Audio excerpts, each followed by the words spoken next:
So we've talked about this idea that people have to make choices. We have unlimited wants, but we have our scarce resources. We don't have unlimited time. We don't have unlimited money. So because of that, there are certain choices that we have to make.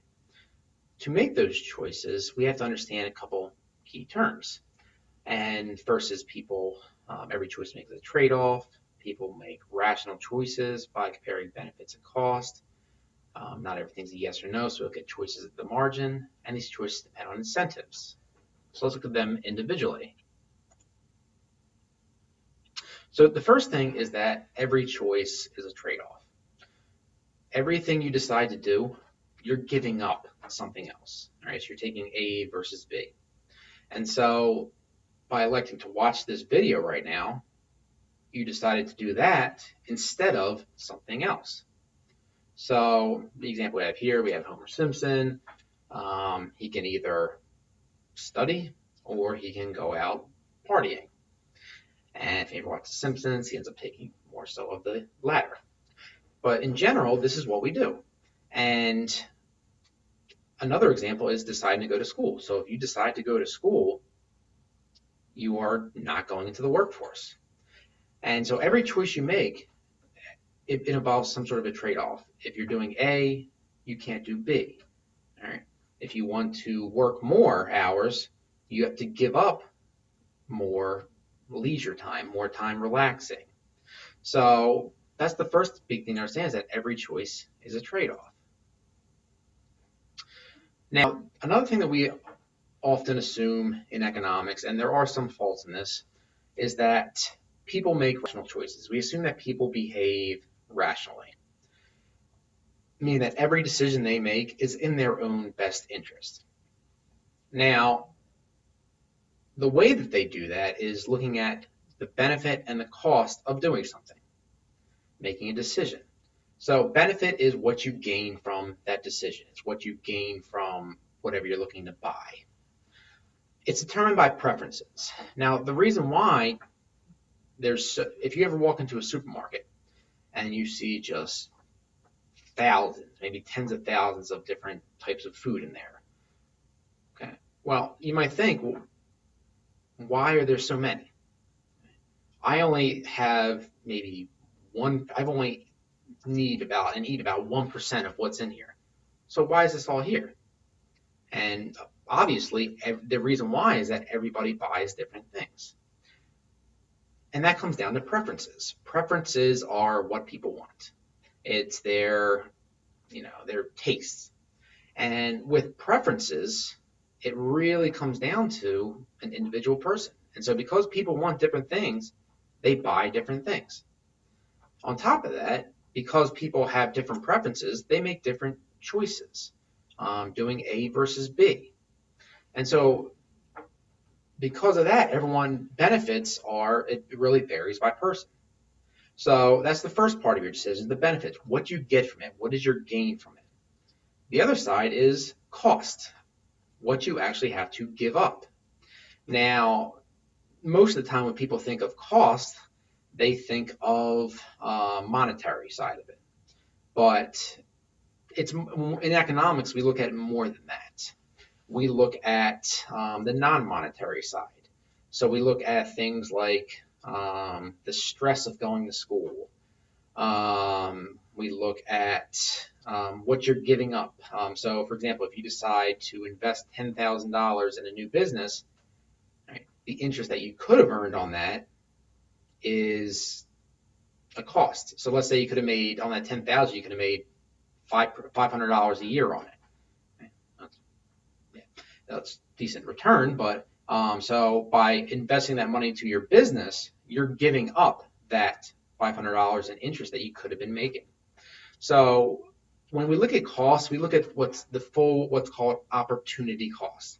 And that's the highest valued alternative that must be given up to get something. So, with an idea of a cost, it's, if you decide to do something, to run your own business or to buy an iPad, whatever it is, the opportunity cost is the highest alternative of whatever else you could have done. You could have spent that money on going to the beach or going to a baseball game or whatever it is. So people make the decisions by looking at the cost and the benefits. Now, those costs and benefits and the decisions, not everything is a yes or no or an A versus B. It's not, do I want to, there are decisions where do I want to go to school or do I want to go to the baseball game? Do I want to read a book or do I want to go outside? A lot of decisions out there aren't those black and white. It's not yes or no. A lot of them are how much. And so with those how much, it can be, for example, it's not do I want to buy no fruit or all fruit in the store. The decision is, do I want to buy no fruit or one apple or two or three or four or five, so forth. So these decisions come down to what is known as the margin. And looking at things at the margin looks at each unit individually. So it doesn't look at 0 versus 2, 0 versus 3, 0 versus 4, 0 versus 5. It looks at 1 versus 2, 2 versus 3, 3 versus 4, 4 versus 5, so forth. With that, it makes a decision on the first unit, the second unit, the third. Now notice that's different from 1, 2, 3, first, second, third. So what you do is that you look and you say, okay, I don't have any. Do I want to buy the first of this? Do I want to buy this first piece of fruit? So you look at just the cost and benefit of that first piece. Then you look into the second one. All right, so I bought the first one. Yes, I want to buy it. The second one. Okay. Do I want to buy the second? So you look at it there. Now with this, and these are important terms that are going to carry out throughout economics, is the idea of marginal benefit and marginal cost. So we talked about benefits and cost. The marginal looks at, so for example, the marginal benefit looks at the additional benefit you get from an additional unit. What's the benefit you get from the first apple, from the second, the third, so forth. And the same goes with cost. What's the cost of the first, the second, the third? And we're going to circle back to that as well. Now, finally, we talk about the idea of incentives. I mentioned it in one of my earlier presentations, but so we have a lot of choices. So you have those costs and benefits, but what do they come from? And why do we make those decisions? Preferences is part of it, but the other part is incentives. And incentives are things that we have that really add to the benefit or to the cost. It's things that are put out there basically as a result of those decisions. So an incentive is, if you do this, this will be the case, and you know it. And so I put two, this is kind of extreme example, but incentives can be both positive and negative. And so if you do a really good job, so you may be thinking, how much effort do I want to put into work? So the positive incentive is, if you put in a lot of good effort, you can get a bonus. The negative is, if you don't put that in, you could get fired. So incentives can either can kind of pull you to doing one thing or push you away. So in the example of work, a positive incentive, the bonus, can pull you towards doing a better job, whereas the negative incentive can push you away from doing a bad job. Exercising is another good example. Right? What are the incentives of exercising? Well, if you exercise, a positive incentive of that is that you'll feel better. A negative incentive of, if you don't exercise, is you will not feel good. You could shorten your life, and so forth.